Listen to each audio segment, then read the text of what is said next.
This is video number 10 and probably the very most important of the series in helping with PTSD. And I'm going to talk about the impacts of addiction on PTSD.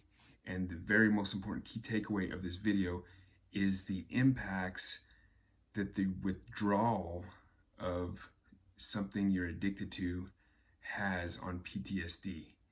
And it's like throwing a bucket of gasoline on a lit flame, because PTSD is already causing stress and anxiety, and the withdrawal will multiply exponentially the amount of stress and anxiety as you try to pull yourself away from that addicting substance.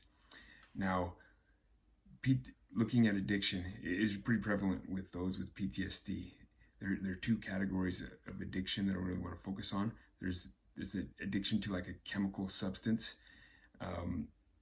where, like drugs, alcohol, things like that, which a lot of people with PTSD, they want to numb those feelings that they have, that anxiety and depression.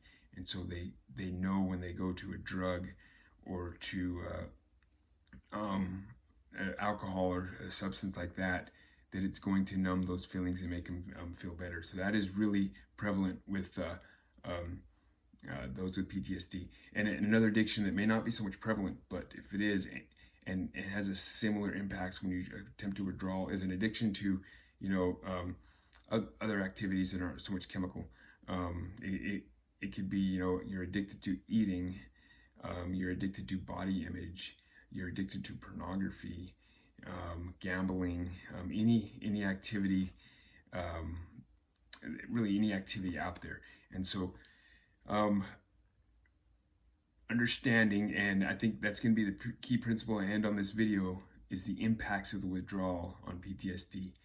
And being able to overcome addiction and fight it off, you need to really understand what causes it and have a clear understanding of the negative consequences of it. And having this knowledge will serve as a deterrent. A deterrent is something that you put into place to motivate you not to do a behavior. Like we have laws to help deter us to not commit a crime.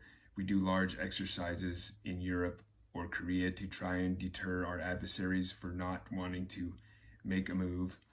And so this knowledge will serve as a good motivation and understanding to hopefully you apply cognitive behavioral therapy like you'll see in my first video, when you are about to engage in a behavior, and stop, think, analyze your thoughts, and realize this is going to make things worse. So looking at addiction, let's quickly understand what causes the addiction. First, the chemical type of addicting reaction, which is like drugs and alcohol and things like that. So like you look at like drugs like cocaine. So when someone ingests that, sniffs it, takes that cocaine, it now goes into their body, and their heart rate increases, their body's feeling warm, it's feeling good, and the brain begins to think, it tricks the brain to think this is something you need for survival, and it releases all that dopamine. And I talked about the release of dopamine in video number 2. It releases the dopamine because it is sending the signal that this is something I need to survive. That's a whole, like, dopamine is part of the brain to motivate us to get what we need to survive. So drugs are tricking the brain to now make it think it needs that to survive. And the non-chemical addiction, remember in the second video, I talked about Maslow's hierarchy of needs, where he describes different levels of needs. At the very bottom is the basic needs you need for survival, and you get all the way to the top. That is other needs we need, where we seek after growth and things like that. But at the bottom, those basic needs, dopamine releases and motivates us to go after those. We are motivated to procreate, more population and people on the earth.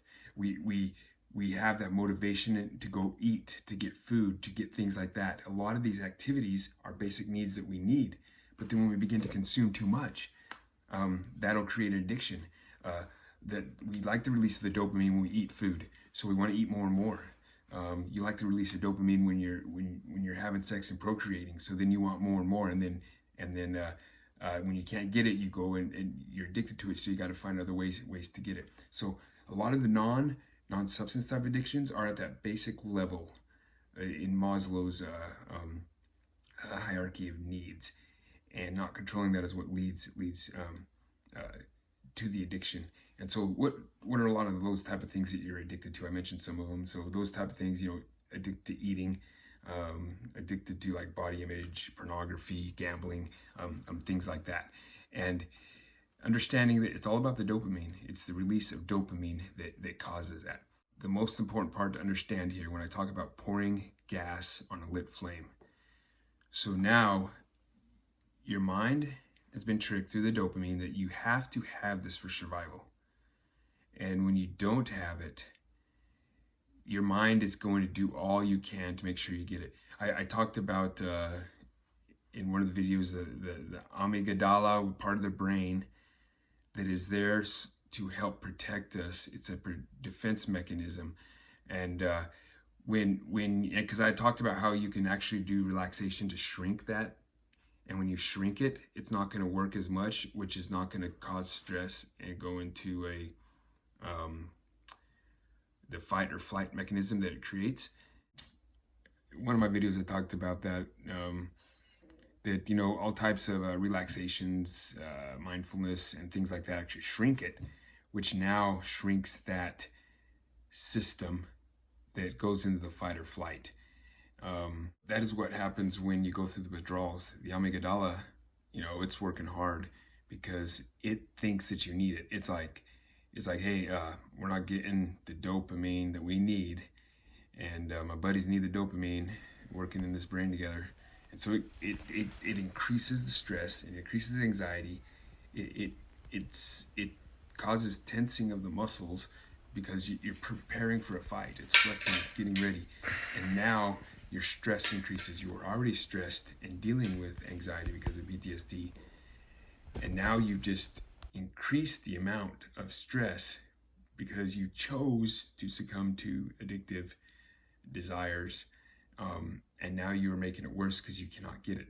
Now, one thing I thought of, because I was thinking, when I studied in the last video and studied about the amygdala, about meditation, relaxation shrinks that part of the brain, which then shrinks the ability to react in the fight or flight. And I was thinking, so all these tips, not only, will they help with PTSD, they're going to help with your ability to fight off addiction and to deal with withdrawal. Because if you shrink that mechanism that helps elevate the response to not getting that you're addicted to, it'll make you stronger in overcoming that addiction. And the whole reason like people with PTSD seek after addicting substances is they need that numb feeling. And what creates the feeling is the release of dopamine, also serotonin and oxytocin. Every single one of these videos I'm sharing has tips to allow for the release of dopamine.